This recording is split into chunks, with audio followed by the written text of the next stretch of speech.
J'ai une histoire qu'on peut retrouver dans un livre qui s'appelle La malédiction des Hicks. C'était une peuplade en Ouganda. Après Idi Amin Dada, il y avait une peuplade très archaïque qu'on a voulu, le gouvernement a voulu le déplacer, il était bord de la rivière, on l'a mis dans une autre région pour le mettre à l'abri. Et puis, c'était une aubaine pour un sociologue, pour un anthropologue, ils sont venus observer ce qui se passait. Et ce qu'ils ont vu, c'était un régal pour un sociologue et un anthropologue, parce que les gens, quand ils étaient déplacés, ils avaient perdu leur milieu naturel, mais c'est chacun pour soi. La mère prenait la nourriture de l'enfant, le vieux pouvait crever dans son coin, chacun pour soi. Et c'était jamais vu ça, donc ils ont fait leurs enregistrements. Et lorsqu'ils sont retournés aux États-Unis pour la publication, le directeur de publication a dit mais c'est très bien ce que vous avez écrit. Et vous faisiez quoi vous, pendant ce temps-là?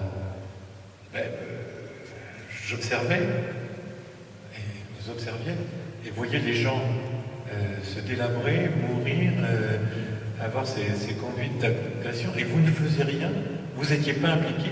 Mais vous observiez quoi? Des termites, des fourmis? Non, vous observiez des hommes. On ne vous publie pas. Il y en a un qui s'est suicidé, il a compris l'immensité de son recul, dans le fond. Les pauvres, comme dans l'Évangile, nous rappellent qu'on ne peut pas rester indifférent. On ne peut pas rester indifférent, parce qu'il y va, avant il disait de notre salut. Moi je dirais, il y va de notre statut. On ne peut pas passer. C'est pas dans un lointain, bien que la télé, l'image, vous dites c'est un scénario, c'est très loin, ça ne nous concerne pas. C'est Fukushima, c'est Phuket, c'est là-bas, c'est très loin. Avec des gens, j'ai aucune raison de les rencontrer, ils ne sont pas faits comme moi, dans les yeux privés. Ouais, comme disait Cresson, c'est des fourmis. Non, c'est pas des fourmis, c'est des hommes. Et je suis impliqué. C'est pour ça que j'aime bien, il y a un livre de Henri Pratt, c'est un vieux biologiste, il a écrit son livre dans les années 60, vous dire. Mais il disait, notre société, c'est comme un tapis. Il y en a, comme un tapis, on voit que des petits points, donc il fait le décor du tapis. Mais si on retourne le tapis, alors on voit les fils qui s'entrecroisent pour avoir fait cette tapisserie. Donc on est tous liés les uns aux autres, comme sur un tapis, par ces fils qui s'entrecroisent. Il n'y a pas une société qui n'ait pas ces fils. C'est pour ça que j'aime bien le titre de Hemingway, qui dit, quand tu entends sonner le glas, ne te demande pas pour qui sonne le glas, il sonne aussi pour toi. C'est-à-dire qu'on est tous impliqués dans la marche du monde. C'est anormal qu'il y ait des pauvres économiques dans une période où les pays sont richissimes, en tout cas un fonctionnement sur les banques, les assurances, enfin, le fric circule. Très anormal qu'il n'y ait pas une redistribution. Mais c'est très anormal qu'on soit indifférents les uns aux autres, en disant ça ne me concerne pas. Bien sûr que ça nous concerne. Pas au premier degré, évidemment. Personne n'aurait l'idée de faire venir un clochard chez soi. C'est pas boudu si vous avez des autres.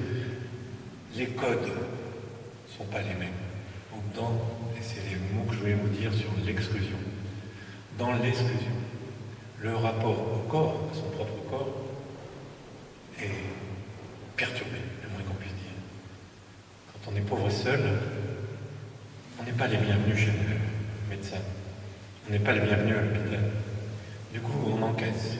Et on ne vient que si on a une douleur atroce. Donc, surtout avec l'alcool, quand personne ne vous regarde dans votre coin, vous vous détériorez, votre santé s'abîme, le corps change.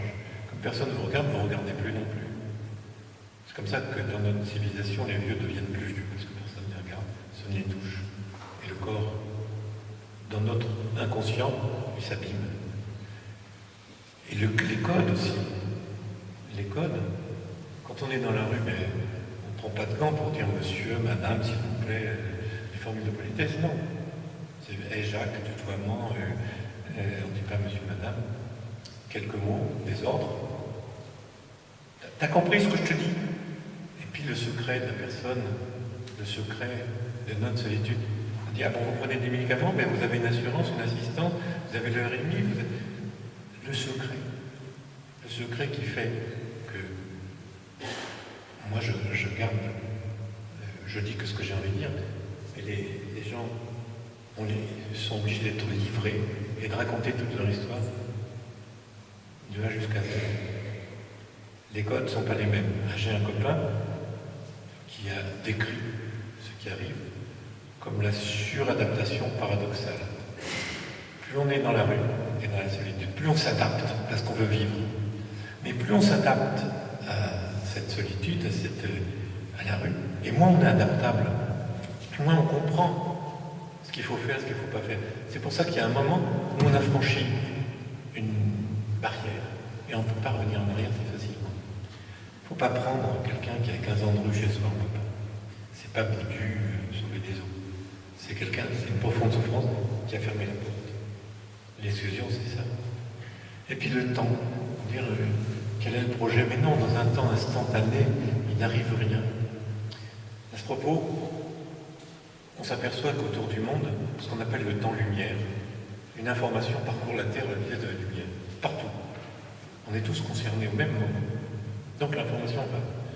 L'argent, je ne raconte pas. Quand la bourse de Tokyo, de Chine, de Londres, tous au même moment, ça monte, ça descend. L'argent circule. L'information circule. Les biens circulent.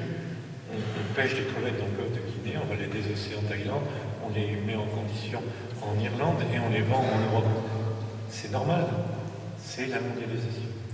Et on voudrait que les hommes ne circulent pas, mais le monde entier s'est mis en marche.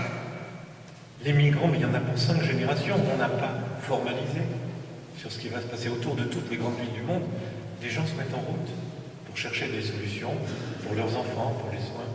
Et donc, les migrants, comment on va accueillir l'autre, l'étranger, avec sa différence et sa pauvreté? Donc, quand on se demande où sont passés les pauvres, ils sont là, mais on n'a pas les moyens de les voir. Ils sont là à la télé, ils sont là dans le bidonville, ils sont là dans le quartier, ils sont là parce que c'est des petits vieux, ils sont là, les pauvres. Ils sont là en masse, comme ils n'ont jamais été. Mais quels sont les moyens que j'ai pour leur venir en aide? Je vais leur donner des assistances. Quelle assistance? Des sous. Quand j'étais service social, au début du mois, tout le monde, les clients, fêtait la Saint-Rémy. Ce n'est pas la Saint-Rémy, c'est la Saint-RMI. C'était le jour où on faisait la fête, 3 jours, 4 jours, puis après c'est parti. Donc, qu'est-ce qu'on a fêté la Saint-Rémy? Mais c'était le besoin d'être ensemble, de faire la fête, d'avoir quelque chose en commun. Donc l'argent, ça signifie ce que ça signifie. Quand les gens n'en pas, ça n'a aucun sens. Vous pouvez toujours leur en donner. Non. Il vous demande du respect. D'ailleurs, même les gamins des quartiers disent respect. C'est un mot d'ordre. Mais qu'est-ce qui va distribuer du respect? Où est le carnet à souche?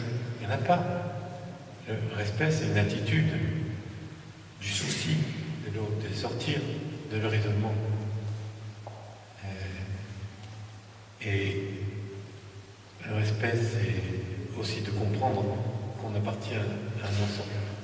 Quand on dit bonjour, on serre la main, c'est conventionnel, mais c'est des signes d'apaisement.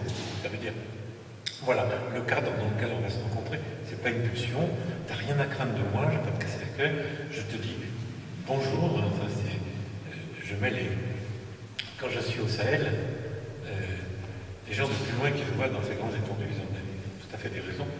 Comment vas-tu? Comment va ta femme? Comment va ta chèvre? Comment va ton pot, ta belle-mère? Donc des signes d'apaisement, il y a intérêt. Et donc, mais si on n'a pas de signes entre nous d'apaisement, on est tout seul. Et il y a tout à craindre de quelqu'un qui ne vous donne pas de signaux. Il va peut-être me piquer mon RMI, mes chaussures, ma canette. Je ne sais pas qui est l'autre. C'est pas mon pareil, c'est mon semblable. Donc voilà, les pauvres sont encore plus pauvres parce qu'ils n'ont pas de signaux de ralliement. Ils n'ont pas de signaux d'appartenance. Ils appartiennent à qui? Ils sont exclus. Mais où est l'inclusion? C'est encore quelque chose qui doit revenir chacun.